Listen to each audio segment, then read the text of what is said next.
Welcome to Authentic with Brazil 201. I'm your host, Brazil 201. In today's episode, we're going to talk about what I think is one of the best episodes of television to come out in a long time. And I'm going to put it up there. It is as great as an episode as Osmosis from Breaking Bad, episode 3 of The Last of Us, which is the romance thing, and the episode Logan dies in Succession. Full spoilers. By the way, you can just jump into this episode without watching any of the rest of the episodes in the same way you could do with Last of Us episode 3. So here's what happens in the episode. And my God, if you just did a movie on this day, as in what happens when the world collapses. And Last of Us actually did this fairly well. I think the first hour in the first episode of Last of Us is like the beginning of the fall of society, how people began to get infected.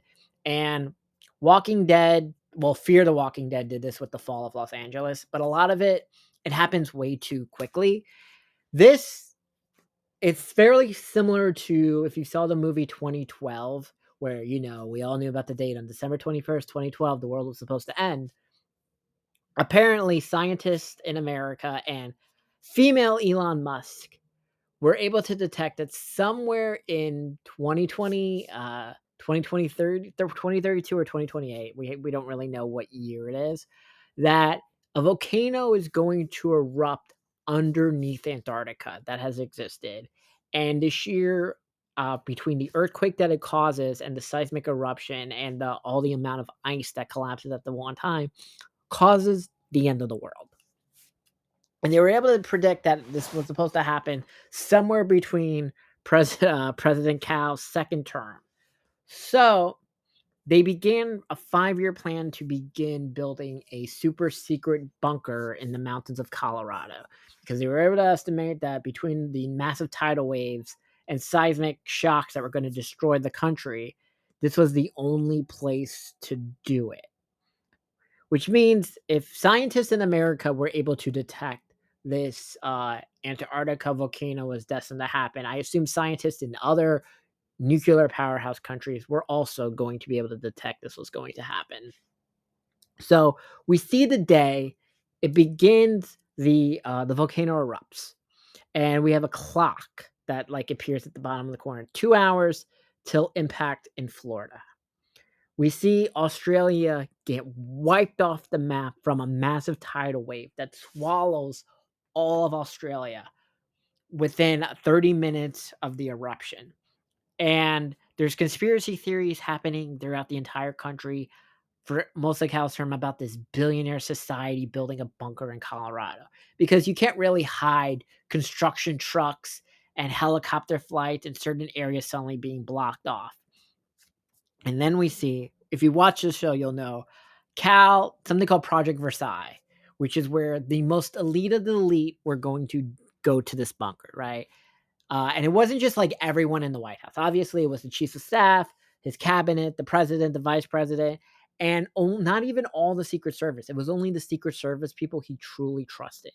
And so very few people knew about this, which is why now I want to become president in 2028 to know the secrets, because President Cal mentions this in the episode, that he wanted to become president to know, like, are aliens real? Who really killed Kennedy? The Epstein files, Bigfoot.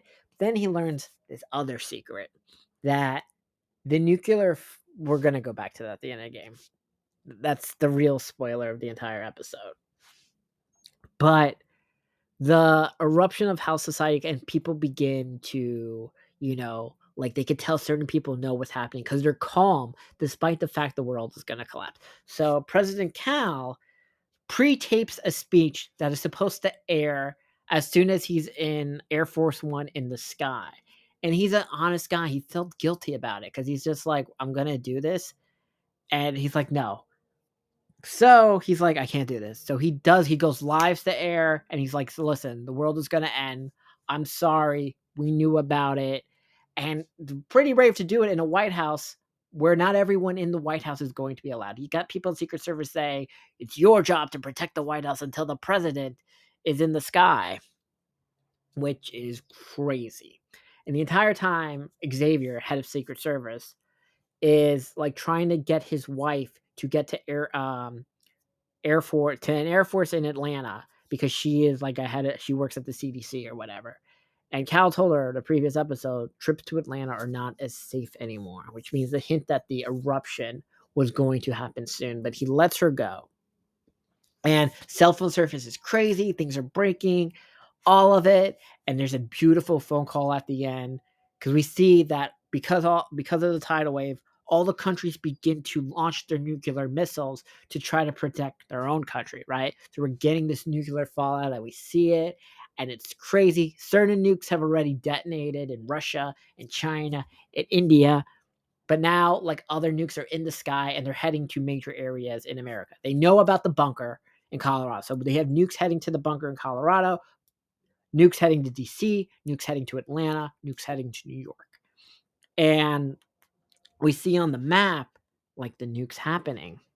And it's crazy. And then, massacre at the White House because the Secret Service, who is allowed to go to this bunker, begin to kill the Secret Service who's not going.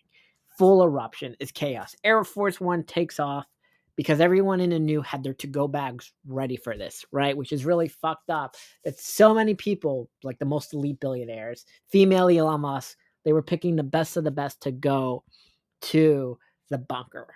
In this city in Colorado, this new town, it built in a cave that could house 30,000 people. The next part is they're up in the air, right? The Air Force Two, which had the vice president's Congress right away. Yes, all of Congress, their loved ones, the justices, the Senate, and the vice president were on this other plane. That plane crashes. So, boom, a lot of it's gone. I'm sorry, AOC, you didn't get to make it to the bunker. Okay? And then again, not really anything lost not having AOC in the bunker.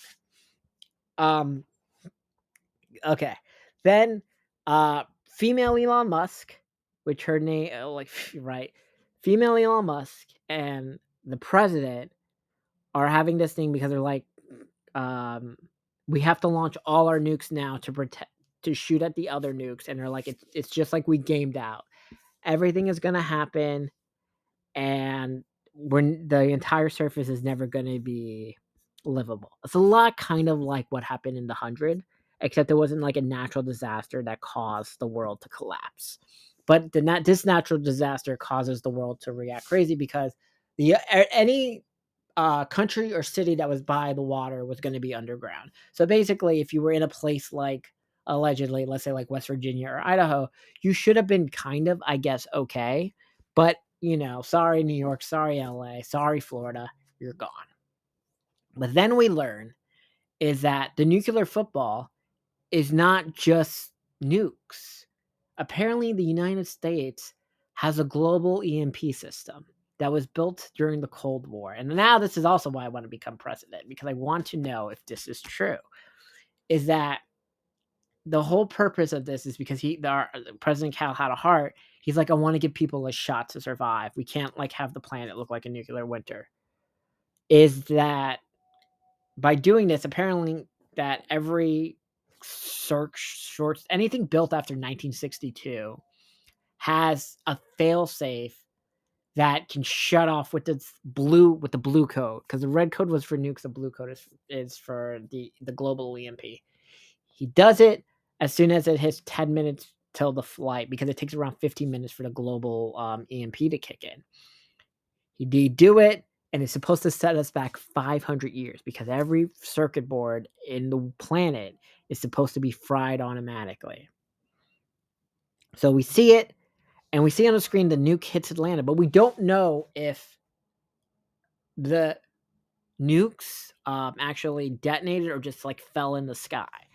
But then we learn is that it's some nukes did go off, others did not. None of the nukes actually went off in the United States at all, or the Northern Hemisphere. But nukes did go off in Europe and Asia because they launched it beforehand. And there's survivors all over. And a lot of the people who are survivors are people who knew about Project Versailles, but they weren't able to make it to the bunker in time.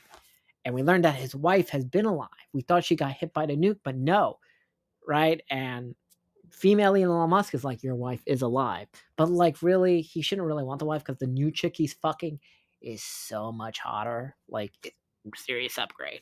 But it was probably the most like beautiful episode of television I've seen. So emotional. It felt real what would really happen.